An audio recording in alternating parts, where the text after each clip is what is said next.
സോണിയാഗാന്ധിയുടെ ആത്മകഥയായ belonging a journey of love എന്ന പുസ്തകത്തിൻ്റെ ഇന്ത്യയിലെ പ്രസിദ്ധീകരണത്തിൽ നിന്നും പെൻഗ്വിൻ റാൻഡം ഹൗസ് ഇന്ത്യ പിന്മാറിയതായി റിപ്പോർട്ട്. പുസ്തകത്തിൽ ചില എഡിറ്റോറിയൽ മാറ്റങ്ങളും ഒഴിവാക്കലുകളും വേണമെന്ന പ്രസാധകരുടെ ആവശ്യം നിരാകരിച്ചതിനെ തുടർന്നാണ് പിന്മാറ്റം. മാറ്റങ്ങൾ വരുത്താൻ കഴിയില്ലെന്ന് സോണിയാഗാന്ധി വ്യക്തമാക്കിയതായാണ് റിപ്പോർട്ട്. വരുന്ന നവംബർ 10-നാണ് ആത്മകഥ വിപണിയിലെത്തുന്നത്. US-ൽ പ്രവർത്തിക്കുന്ന പെൻഗ്വിൻ റാൻഡം ഹൗസിൻ്റെ ഭാഗമായ ആൽഫ്രഡ് എ നോഫാണ് പുസ്തകത്തിൻ്റെ പ്രകാശനം മുൻപ് പ്രഖ്യാപിച്ചിരുന്നത്.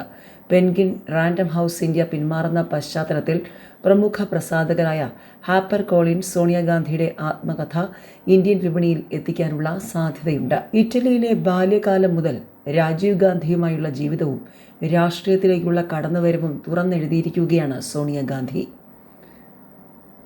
രാജീവ് ഗാന്ധിയുമായുള്ള ജീവിതം, ഇന്ദിരാഗാന്ധിയുടെ വധം, വ്യക്തിപരമായ നഷ്ടങ്ങൾ, രാഷ്ട്രീയ ജീവിതത്തിലെ വെല്ലുവിളികൾ എന്നിവയും പുസ്തകത്തിൽ പങ്കുവയ്ക്കുന്നുണ്ട്.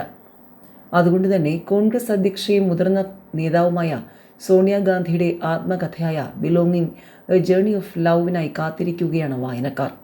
ഇന്ത്യയുടെ പ്രശസ്തമായ നെഹ്റു ഗാന്ധി കുടുംബത്തിലേക്കുള്ള രാഷ്ട്രീയ കുടുംബത്തിലേക്കുള്ള കടന്നുവരവും തൻ്റെ വ്യക്തിജീവിതത്തിലെ സന്തോഷങ്ങളും വലിയ നഷ്ടങ്ങളും രാഷ്ട്രീയ ജീവിതത്തിലെ കനത്ത വെല്ലുവിളികളും ആഴത്തിൽ തുറന്നു കാട്ടുന്നതാണ് ഈ പുസ്തകം. പലവിധത്തിൽ ഈ പുസ്തകം അവരുടെ മാനുഷിക മുഖത്തിനുള്ള ആദരവാണെന്നും താൻ സ്നേഹിക്കുന്ന ഇന്ത്യ എന്ന മനോഹരമായ രാജ്യത്ത് കഴിഞ്ഞ 6 പതിറ്റാണ്ടുകളായി താൻ കണ്ടറിഞ്ഞ സാമൂഹികവും രാഷ്ട്രീയവുമായ മാറ്റങ്ങളുടെ വിശാലമായ ഈ കാഴ്ചപ്പാടാണ് പുസ്തകമാണ് ഇതെന്നും അവർ വ്യക്തമാക്കുന്നുണ്ട്.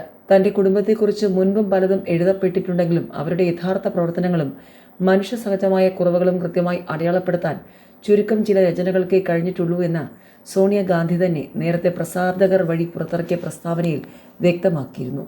ഇംഗ്ലണ്ടിലെ കേംബ്രിഡ്ജിൽ പഠിക്കുന്ന കാലത്താണ്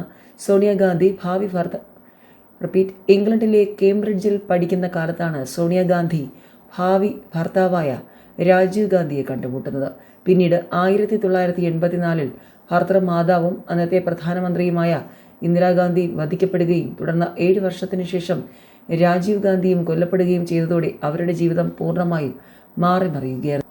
കനത്ത വ്യക്തിപരമായ ആഘാതങ്ങൾക്ക് ശേഷമാണ് അവർ സജീവ രാഷ്ട്രീയത്തിലേക്ക് പ്രവേശിക്കുന്നത്.